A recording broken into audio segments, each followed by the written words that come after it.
They say time heals all wounds. But some wounds don't close. They grow with you, until one day you find yourself face to face with the person who made them. I never expected my pregnancy to be a quiet miracle. After years of tears, needles, and empty hope, I was finally 5 months along, with a baby boy growing from one of the 2 frozen embryos I had left after my divorce. That morning, I walked into the fertility clinic, not to beg for a future, but to check on the one already blooming inside me. The waiting room hadn't changed. Sterile air, soft music, the faint scent of disinfectant. I sat down, hands resting gently on my belly, feeling the steady rhythm of life. I was alone, but not lonely. I was proud. At peace. Then the door opened, and my past walked in. Jake, my ex-husband. The man who left when the treatments failed, who said the weight of trying was too much, who looked at me like I was broken because we couldn't have a baby. But today, he didn't walk in alone. His new wife clung to his arm, wearing a pale blue sweater and a nervous smile. I recognized her from photos friends had shown me years ago. They married just months after our divorce. My stomach tightened, not because I still loved him, but because I remembered how easily he moved on, how quickly he replaced me. Now, almost 4 years had passed. Jake's eyes met mine. He stopped in his tracks. His wife looked confused as he stared at me. Then slowly, his gaze dropped to my belly. Full, round, alive. I stood up, not to run, not to hide, just to face it. He looked pale. "Abigail," he said quietly, like the name was a prayer or a curse. I gave a nod. "Jake." He took a step forward, but I didn't move. The air felt thick with all the things left unsaid between us. The betrayal, the abandonment, the years of silence. Just then, a nurse appeared at the doorway and called my name. I walked past Jake and his wife, offering them nothing. Not a smile, not a look, not a word. I didn't owe them closure. Inside the exam room, Dr. Lee greeted me warmly. She had seen me through every phase of this journey. "He's healthy," she smiled, pointing to the ultrasound. "Strong heartbeat. Everything looks perfect." I blinked away tears. "Thank you for not giving up on me." She squeezed my hand gently. Outside, I took a deep breath before stepping back into the lobby. And that's when I heard it, his wife's voice, soft but aching. "It's been almost 4 years. We've tried everything, but still no baby." I didn't stop walking, but those words followed me like a ghost. 4 years. 4 years of trying. 4 years of disappointment. 4 years of the same pain Jake once blamed on me. I returned to the hallway and leaned against the wall, my hands instinctively resting on my belly. It wasn't bitterness I felt. It was clarity. A sense of justice that had nothing to do with revenge. Jake had once left me for being too emotional, for pushing too hard to have a child. He wanted peace. He found someone new. And now, after almost 4 years, they were right where we started. Only I had moved forward. After the scan, I walked back through the lobby, calm and composed. Jake stood near the window, alone. His wife had disappeared down a hallway. He saw me coming and hesitated, then stepped forward slowly. "Abigail," he began. I looked straight ahead. "Don't." But he didn't stop. "Is it ours?" I paused. My heart didn't flutter, it didn't ache, it settled. I turned my head slightly. "You gave up your right to ask that question the day you left." He looked stunned, as if he hadn't prepared for me to be this strong, this distant. "You told me I was the problem," I continued. "You said we weren't meant to be parents, that the universe was telling us something." He swallowed. "I was wrong." I tilted my head. "No, you were weak." Silence again. The kind that stings more than shouting. "Why didn't you tell me?" he asked, voice cracking. "Because it didn't matter anymore." I walked toward the door but then heard footsteps behind me, his wife. She looked at Jake. "What's going on?" He didn't answer. Couldn't. She looked at me. "You know him?" I smiled politely. "We used to be married." Her face dropped. Then she looked at Jake, realization dawning. "Is the baby his?" she asked sharply. I didn't respond, just turned to Jake and said, "Good luck explaining that one." And I left. But as the glass door shut behind me, I saw her grab his arm and say, loud enough for the whole lobby to hear, "Did you lie to me about why you two split up?" My name is Abigail Carter, and for most of my adult life, I was known as the woman who couldn't get pregnant. That label followed me into every room, every dinner party, every family gathering, every hushed conversation with pitying eyes. I wasn't just infertile, I was broken, at least according to my ex-husband, Jake. I met Jake when I was 26. He was charming, ambitious, and came from a well-off family that prided itself on appearances.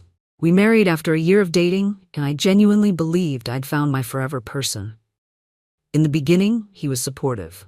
When the pregnancy tests came back negative month after month, he held me through my tears. But as the years dragged on and we turned to fertility treatments, something shifted. We were both tested. The results were clear. Male factor infertility. Jake had low sperm motility and count, which made natural conception nearly impossible. Still, he insisted we try everything, from changing diets to acupuncture, from endless supplements to 5 rounds of IVF. 5 rounds, 5 heartbreaking cycles. And each time, it was me injecting hormones, me undergoing procedures, me recovering alone. But the emotional toll? That landed squarely on both of us, or so I thought. By our 4th year of marriage, Jake changed. He became distant, irritated by even the mention of children. He began blaming me for being too stressed, too obsessive, too desperate. He said it was all we ever talked about. I started noticing the late-night texts, the sudden work emergencies, the way he always seemed miles away, even when sitting beside me. Then came the 6th IVF round. I remember it vividly. Only 2 embryos made it to freezing. The doctor suggested we take a break, let my body rest, let us emotionally reset. Jake agreed, but the next week, he asked for a separation. He didn't want to try anymore. Not with me. He moved out within a month.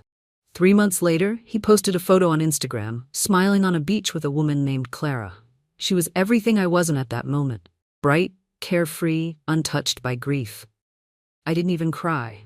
I was too numb. Instead, I went back to the clinic, alone, and asked them to thaw 1 embryo. I didn't know if it would work, but I needed to believe I could still give myself the family he promised and then abandoned. The implantation worked. I almost didn't believe it when they called. I sat on the edge of my bed, phone shaking in my hand, as the nurse told me, "Your levels look great. Congratulations, you're pregnant." Pregnant. It was a word I'd once been terrified to hope for, and now, it was real. But my journey wasn't over. The first few weeks were filled with anxiety. Every cramp, every twinge, every trip to the bathroom, I braced for bad news. I didn't tell anyone, not even my closest friend, Sarah, until I made it to the 2nd trimester. Sarah had been by my side through everything. She came over with soup when Jake left. She held my hand during the hormone crashes, and when I finally told her I was pregnant, she cried harder than I did. "You did this," she said. "You made this happen." It was true. I did it without him, without the man who once promised to build a future with me. I moved apartments shortly after. New place, new neighborhood, no memories clinging to the walls. I started seeing a therapist. I reconnected with my sister in Seattle. I even started painting again, something I hadn't done since college. For the first time in years, I felt like I was coming back to life. My pregnancy became more than just a medical success. It became my transformation. Still, I had moments where fear crept in. What if I wasn't enough? What if raising a child alone broke me in ways I wasn't ready for? But every time doubt knocked, I reminded myself I'd already survived the worst. Being left, being blamed, being made to feel worthless. Now I had purpose, a heartbeat I carried everywhere I went. And then came that day at the clinic. I didn't go there to prove anything. I wasn't seeking closure or revenge. I just wanted to check on my baby, but fate had other plans. Running into Jake and his new wife was like watching a mirror shatter in slow motion. All the years of pretending he'd moved on to something better, gone in a blink. He looked like a man carrying a ghost, and I looked like a woman who had rebuilt herself from the ashes and had the child to prove it. The Whitmore Center for Reproductive Health wasn't just a clinic. To many, it was a last hope. Built with soft lighting, warm wood accents, and delicate floral arrangements, it felt more like a luxury spa than a medical facility. But beneath its calming appearance was a battlefield, where women fought monthly wars against their own bodies, their hopes, and sometimes their marriages. This was where my life had fallen apart, and where I was slowly piecing it back together. It was also the only place in the city that had the equipment and reputation to handle complex IVF cases like mine. I'd been a patient there for over 6 years. Nurses knew me by name. I had cried in its consultation rooms, screamed in its bathrooms, bled on its surgical beds, and yet I still returned. Because this place, for all its pain, had finally given me a miracle. After the embryo transfer, I visited the center every 2 weeks for the first trimester. Now, at 5 months, I came in monthly. The routine was familiar. Check in, wait, smile politely at other women in the room who were either glowing with hope or drowning in quiet fear. But ever since I'd seen Jake and Clara there, that room had changed. I noticed the receptionist glance nervously when I walked in now. I imagined them whispering after my last visit, after Clara's voice cracked as she asked Jake if he'd lied to her. I hadn't returned to witness the fallout, but I could feel it in the air like static. The Whitmore Center, with all its neutral colors and soft chairs, had become a silent stage for unresolved history. A week after that unexpected reunion, I had another scan scheduled. I arrived early, hoping to avoid running into them again. But fate had a dark sense of humor. Jake was there, alone this time. He was seated in the far corner, staring at a brochure with vacant eyes. He didn't notice me at first. But when he did, he stood up fast, too fast, knocking over a chair. Everyone turned to look, and I just stood there, frozen. Then the receptionist called my name, breaking the tension like glass shattering on tile. I walked toward the nurse without glancing back at Jake. My hands were steady, my heart less so. Inside the exam room, Dr. Lee sensed something was off. "Rough morning?" she asked gently as she applied the gel to my belly. I nodded. "He's here. Jake." Her eyes widened for a brief moment. Then she sighed. "Still trying?" "Apparently." The monitor blinked to life, and the now familiar sound of my baby's heartbeat filled the room like a sacred drum. I breathed, grounding myself in that rhythm. "Everything's progressing beautifully," Dr. Lee smiled. "You've come a long way, Abigail." As I dressed, she added, "If you ever want your appointment scheduled apart from his, just let the front desk know. We'll make it happen." That small offer felt like a gift. I nodded, grateful. Back in the lobby, I thought Jake would be gone, but he wasn't. He was pacing now, rubbing his jaw like he was trying to hold something in. Clara still hadn't arrived. I could feel his gaze on me, but I didn't return it. Instead, I walked toward the elevator. "Abigail," he called softly. I didn't stop. "Please, just a minute." I turned slowly. "You already had years of minutes, Jake." He stepped closer. "I'm sorry." I stared at him. "Clara and we've been trying. 4 years. Nothing. The doctors say it might be both of us." I blinked. "And I just needed you to know, seeing you pregnant hurts," I finished for him. "Good." He winced. I took a breath. "You left me when I was at my lowest. You blamed me, and now that life has handed you a lesson, you want what? Closure?" He looked desperate. "I made a mistake." "I know," I said. "But the difference now is, I don't need you to admit it. I already forgave myself." Then I stepped into the elevator and let the doors close between us. As they shut, I saw Clara walk in through the clinic door, and her eyes locked directly onto Jake. Jake Daniels always cared more about appearances than truth. On the outside, he was the perfect husband. Polished, attentive, supportive. At least that's what he let people believe. He came from a family that treated vulnerability like disease and ambition like salvation. When he and I struggled to conceive, his mother's words still echoed in my head. "Maybe you're trying too hard. A baby should come naturally." Naturally. What a joke. The irony was, Jake was the reason we couldn't conceive naturally. But in the early days, he pretended to accept it. He even told me, "It doesn't matter whose fault it is, we're in this together." But we weren't. As the IVF rounds piled up, so did his resentment. I was the one being poked, prodded, pumped full of hormones, but he acted like the victim. He hated the doctors, hated the waiting rooms, hated me for reminding him of the problem. And then came the betrayal I never saw coming. It started with him pulling away. No more late-night talks, no more holding me after failed cycles. Then came the excuses. "I'm working late. It's just a friend. You're imagining things." I wanted to believe him. I needed to. But one night, I saw the message on his phone. Her name was Clara. She was younger, softer, untouched by the years of disappointment we had endured. He said she was a mistake. That it meant nothing. 3 weeks later, he moved out. 6 months after that, they were married in a vineyard in Napa. Someone sent me a photo, him in a gray suit, her in lace and laughter. I stared at it for a long time, wondering if he'd ever told her the truth about why our marriage ended. Because it wasn't infertility that broke us.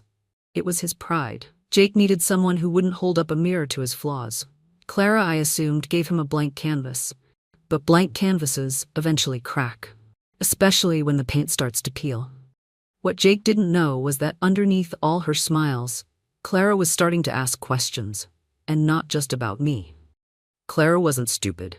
She had grown up believing in fairy tales, but real life had a cruel way of rewriting those stories. 4 years of trying to conceive had left her exhausted, emotionally, physically, and most of all, spiritually. At first, she believed Jake. Believed him when he said the reason he and Abigail broke up was because she couldn't let it go. That she was obsessed with getting pregnant and that it ruined everything. Clara didn't question him. She was in love. She wanted to build a future with him. But now, in year 4 of negative tests and invasive procedures, her patience was wearing thin. Especially after seeing Abigail. Pregnant, glowing, unapologetically powerful. The night after they ran into her at the clinic, Clara didn't speak. She watched Jake from across the dinner table. He didn't touch his food. He looked haunted. Finally, she asked, "Did you know she was pregnant?" Jake hesitated. "No." She stared at him, "But she said it could be yours." "She's just trying to mess with me," he snapped too quickly. Clara's voice cracked. "Is it true, Jake? Did you leave her while she was still doing treatments?" He didn't answer. And that silence spoke louder than anything. From that moment, something shifted between them. Clara began digging. Old articles, social media posts, medical papers. She requested their fertility records and compared them to timelines that didn't add up. One afternoon, she called the clinic. She said she wanted copies of his lab results, not just hers. The nurse paused. "You'll need his consent for that." Clara realized then she'd never even seen his full diagnosis. He always blamed stress, timing, fate. But what if that wasn't the truth? At their next appointment, she confronted the doctor. "I want transparency. All of it," she demanded. Jake looked stunned. The doctor sighed. "Mr. Daniels has severe oligospermia. It's been in his file for years." Clara blinked. "You mean he can't?" Jake interrupted. "We've discussed this before," but Clara shook her head. "No, you told me we were the problem. That stress was the issue. You lied." The cracks became fractures, and for the first time since their wedding, Clara stopped sleeping in the same bed. That night, she emailed Abigail. Just one line. "I think I need to know the truth." The Whitmore Gala was not supposed to be dramatic. Held annually in the Grand Ballroom of the Lexington Hotel, it was a black-tie event meant to celebrate breakthroughs in fertility treatments and honor families who had made it through the darkness. Abigail had almost not gone, but something inside her urged her to attend. Not to prove anything, just to stand in her truth. She wore a midnight blue gown that hugged her pregnant belly. Her hair was swept into a soft bun, and her steps were slow but sure. At almost 6 months pregnant, she was the embodiment of resilience, the woman who had been left behind and kept walking forward. The room was filled with laughter, soft string music, and glasses clinking with sparkling water and champagne. Abigail smiled at familiar nurses and former patients who congratulated her warmly. And then, everything shifted. Across the room, Jake entered. In a sleek gray tuxedo, hand in hand with Clara, who wore a floor-length emerald dress and a frozen smile.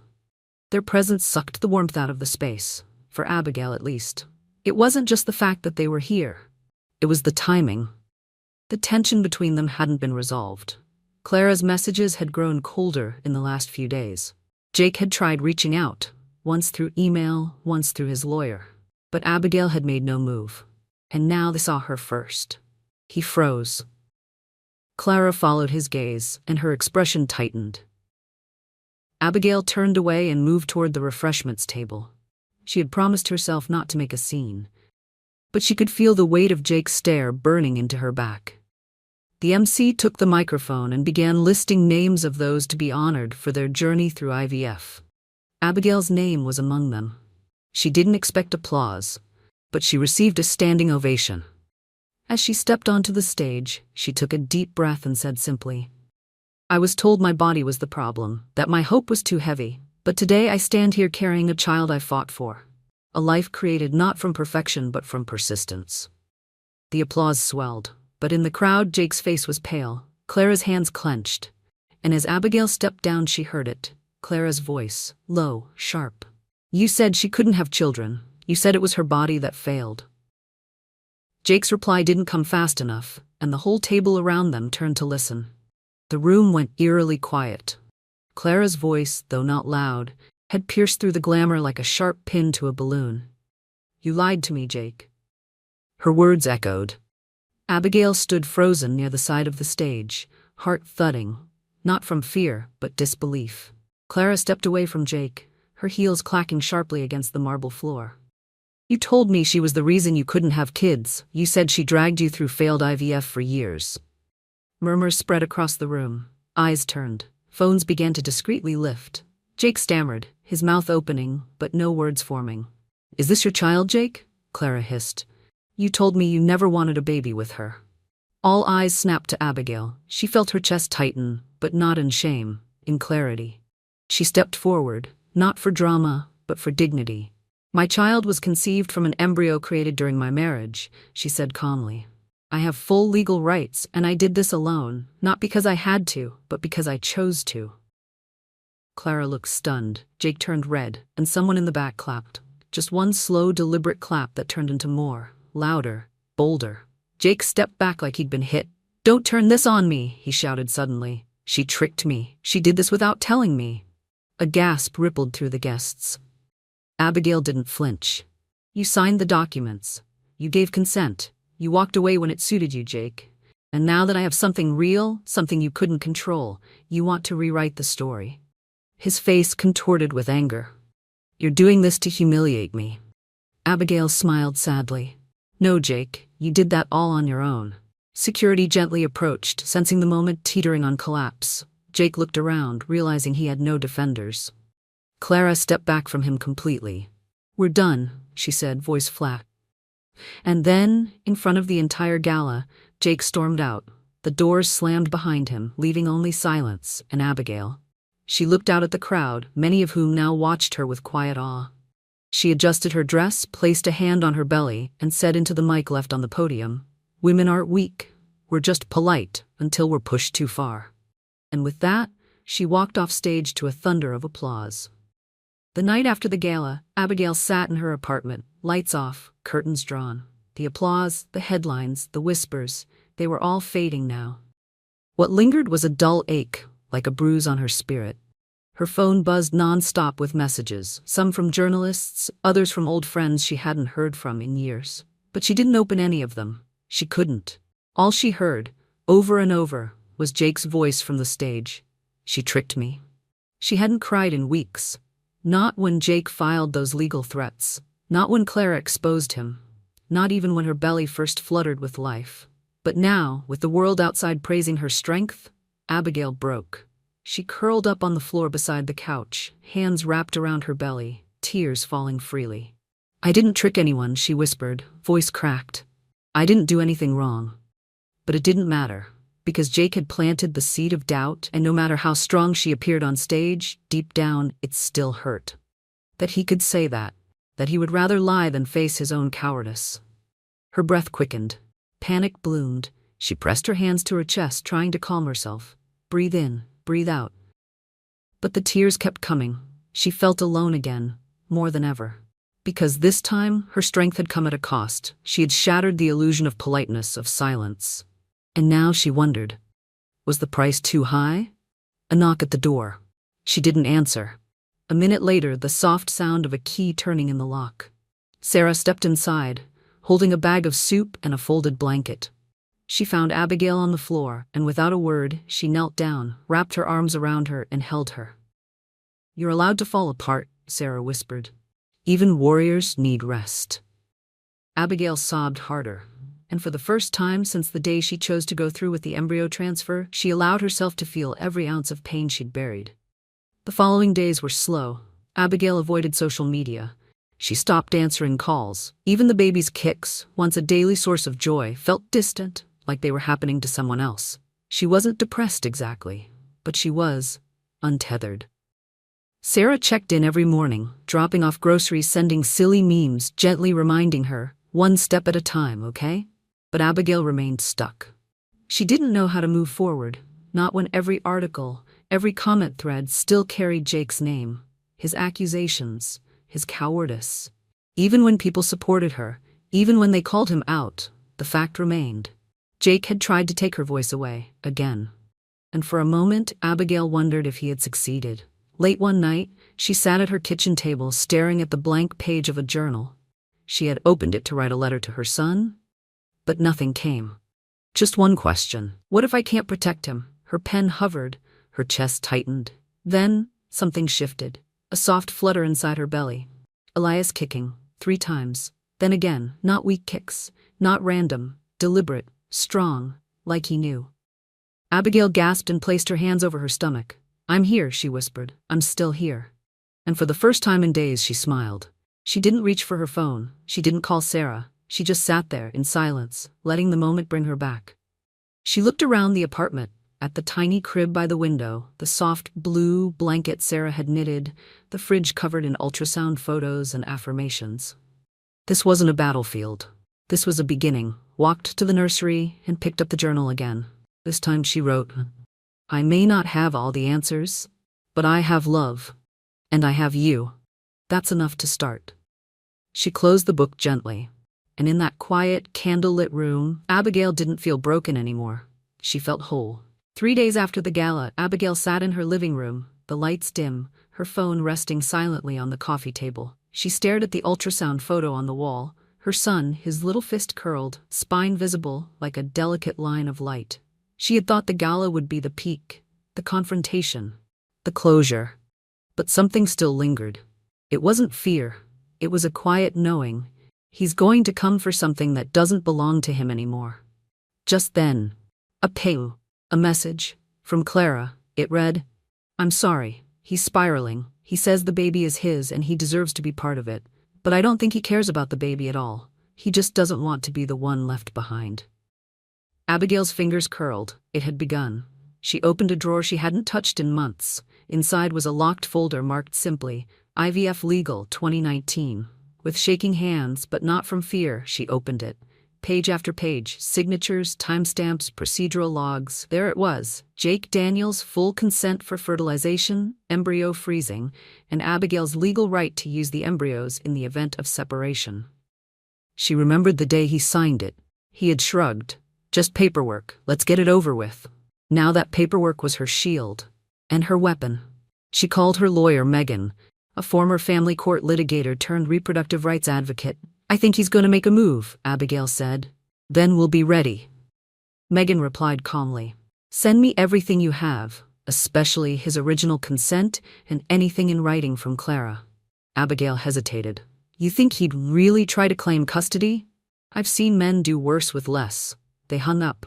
That night, she didn't sleep. She didn't cry either. She stayed up scanning documents, organizing emails, printing records from the clinic portal. By morning, she had a folder titled Emergency Kit.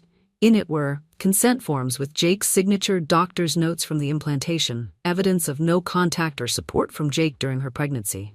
Clara's messages confirming Jake's intent. Abigail didn't want revenge, but she would protect her peace. As she zipped the folder shut, her phone lit up again.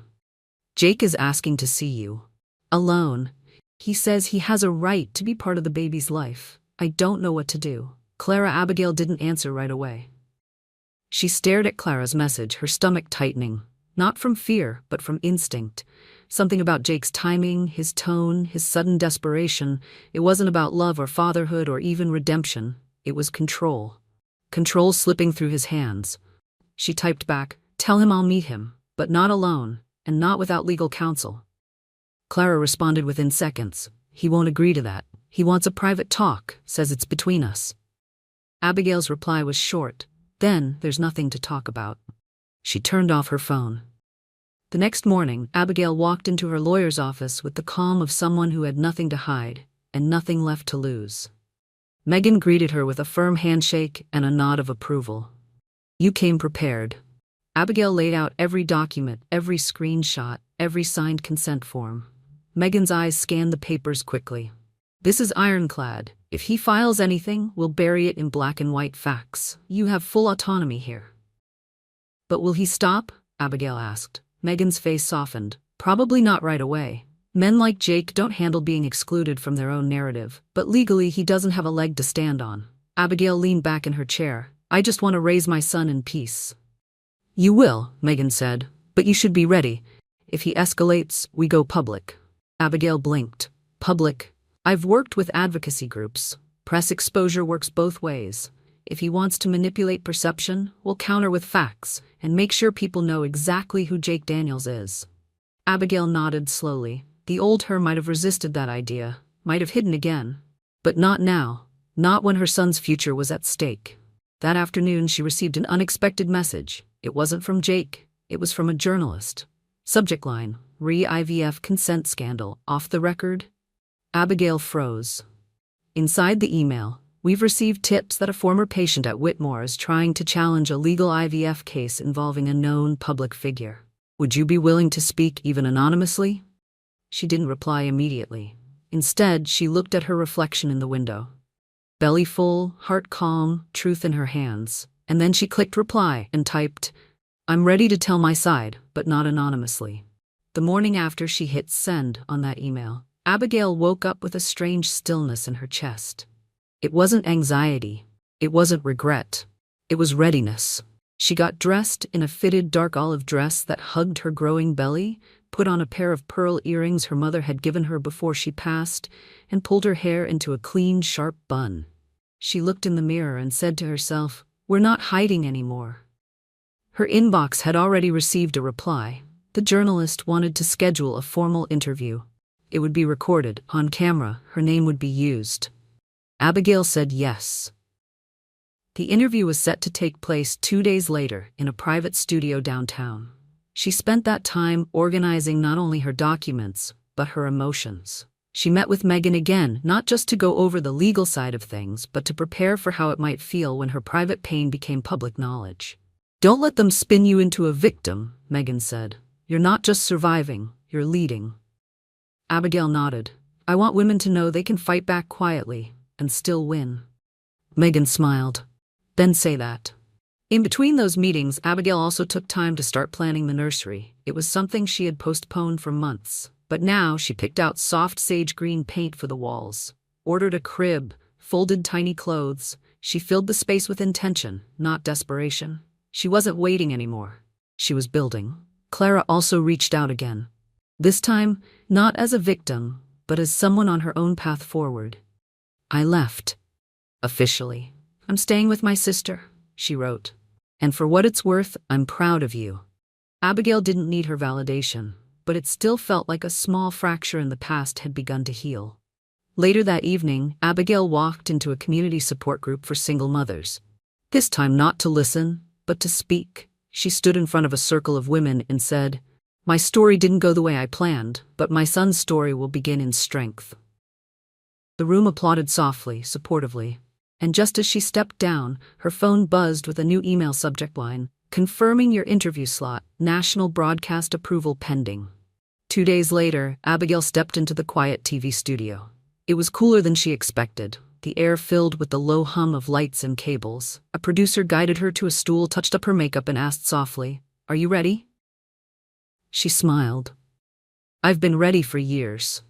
The interviewer, a woman in her 40s with warm eyes, sat across from her. The cameras rolled. Abigail, she began, you've chosen to speak publicly for the first time about a very personal journey. Why now? Abigail looked into the lens. Because silence protects the wrong people, and I won't be silent anymore.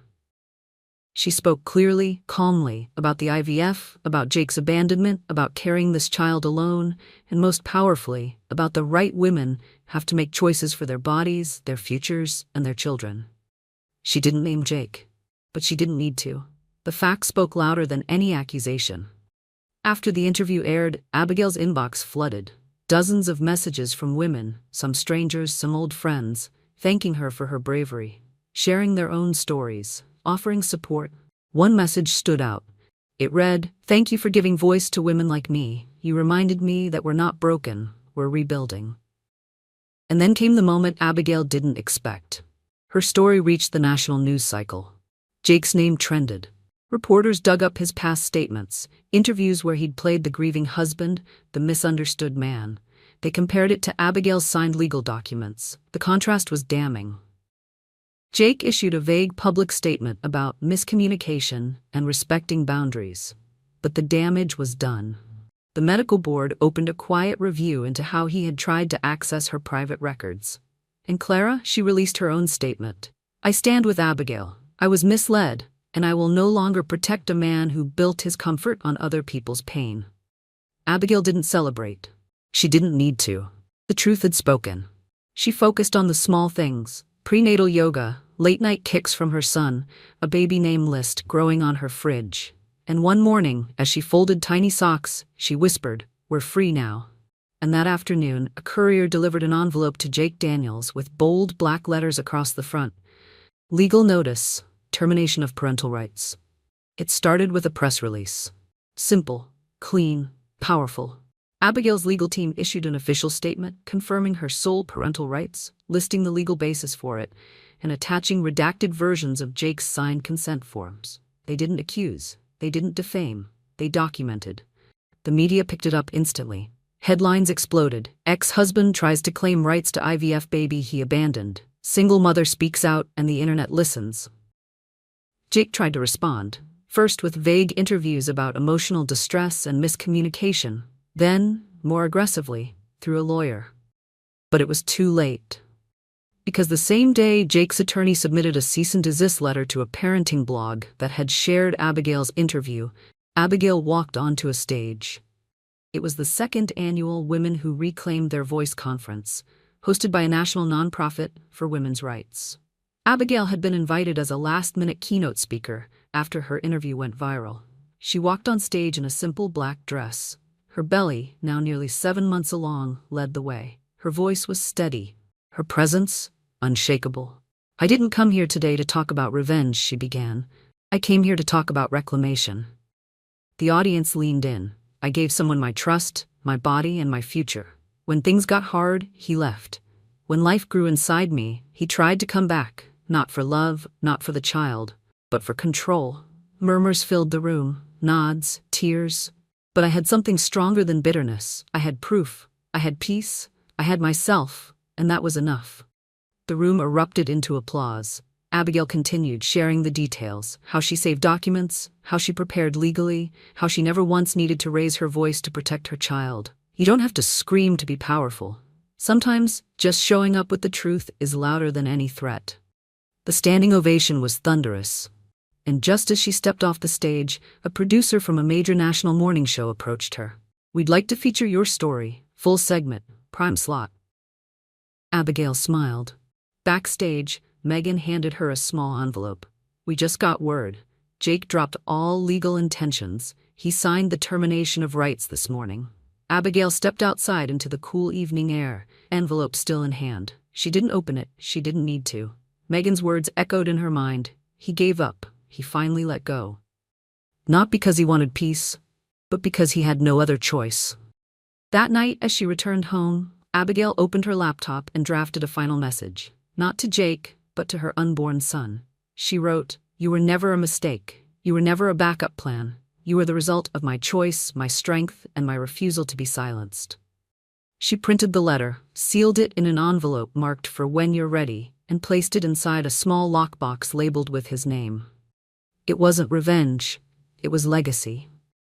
The days that followed felt light. Clara filed for divorce quietly. Jake moved out of their home and out of the public eye. The media lost interest once the papers were signed. But Abigail's voice remained. She was asked to consult on new patient rights reforms for fertility clinics. Her testimony led to a policy update. No embryo transfers without full psychological counseling for both parties in disputed custody cases. One woman. One voice. And yet, real change. Weeks passed. Abigail's baby shower arrived, full of warmth and laughter. Sarah hosted it in her backyard, decorated with soft blue and white balloons, with signs that read, "Welcome, little fighter." Abigail stood under the sunlight, surrounded by women who had seen her fall and rise again. She didn't wear armor. She wore softness, grace, and peace. As guests left, one of the older women came up and held Abigail's hands. "You didn't just protect your child," she said. "You reminded all of us that it's never too late to take our life back." That evening, Abigail sat by the nursery window, a soft breeze moving the curtains. She rubbed her belly gently and whispered, "We're safe now." She no longer needed to be loud. The world had already heard her. And miles away, Jake Daniels signed his final document at the county clerk's office, a sworn affidavit admitting emotional negligence and forfeiting all claims to paternity. It was done. Official. Irrevocable. The delivery room was a cocoon of white walls, steady beeps, and the faint scent of antiseptic. Outside, snow was falling, light, soft, and quiet, as if the world had agreed to hold its breath for this moment. My contractions had been steady for hours, but I didn't feel fear. I felt ready. Sarah was by my side, her hand warm around mine, murmuring encouragement in between sips of lukewarm coffee.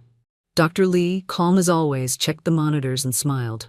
"He's doing great. Just a little longer, Abigail." The name, my name, felt like an anchor. Abigail Carter. Not Abby Wilson, the woman who spent years chasing a dream while her husband counted failures. Not the woman who had begged Jake to try one more IVF cycle.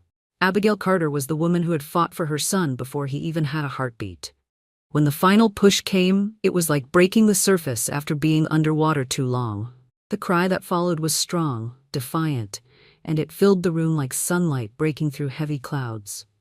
Dr. Lee placed him on my chest, warm and small, his skin against mine. "Welcome to the world, Ethan," I whispered. His tiny fingers curled instinctively around mine, and something inside me locked into place, a promise that nothing and no one would ever take him from me. Hours later, in the maternity ward, Sarah sat in the visitor's chair, scrolling through messages from people congratulating me. The news of my legal victory had traveled fast. Headlines still circled online. Ex-husband loses legal battle over IVF embryos. Mother-to-be stands her ground. But what mattered was here. Ethan, my son. I was about to drift into sleep when a nurse stepped in. "Miss Carter, there's someone asking to see you. Says he's the father." Her voice was careful. My grip on Ethan tightened. I didn't need to ask who. "Tell him no," I said. The nurse nodded, but hesitated. He doesn't look good. Just thought you should know." From the window, I could see a figure near the hospital entrance, snow gathering on his coat. Even from here, Jake looked smaller than I remembered, as if the years had finally caught up with him all at once. He waited a few minutes, staring at the lit windows of the ward, then turned and walked away, swallowed by the falling snow. I didn't feel satisfaction. I felt freedom, and that was so much better. 2 weeks later, the city was beginning to thaw. The snow had receded into patches along the sidewalks, and the park smelled faintly of wet earth and new beginnings. Ethan was bundled in his stroller, a soft blue blanket tucked around him. Sarah walked beside me, carrying a paper bag from the bakery, the scent of fresh bread curling in the air. We stopped near the duck pond, where the water rippled under the weak winter sun. Ethan slept soundly, his face relaxed in that perfect way newborns have, free from every weight the world might one day place on them. I sat on a bench, adjusting his blanket, when a shadow stretched across the ground in front of me. My heart didn't race this time.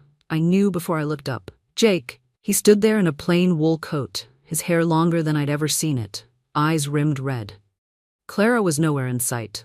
For a moment, neither of us spoke. His gaze dropped to Ethan, then lifted to me, full of something that looked like regret and longing tangled together. "I just wanted to see him," he said finally, his voice low. "You lost that right," I replied, calm and steady. The wind stirred between us, carrying the faint sound of children laughing in the distance. "I made mistakes," he said, almost to himself. I didn't answer. There was nothing left to say. Every word that could have been spoken had already been burned in the fires of courtrooms, hospital hallways, and sleepless nights. Ethan stirred, a soft little sigh escaping him. I smiled down at him, touching his tiny hand. When I looked up again, Jake's eyes were glassy, his mouth pressed into a thin line. I rose from the bench, took hold of the stroller handle, and stepped past him without slowing.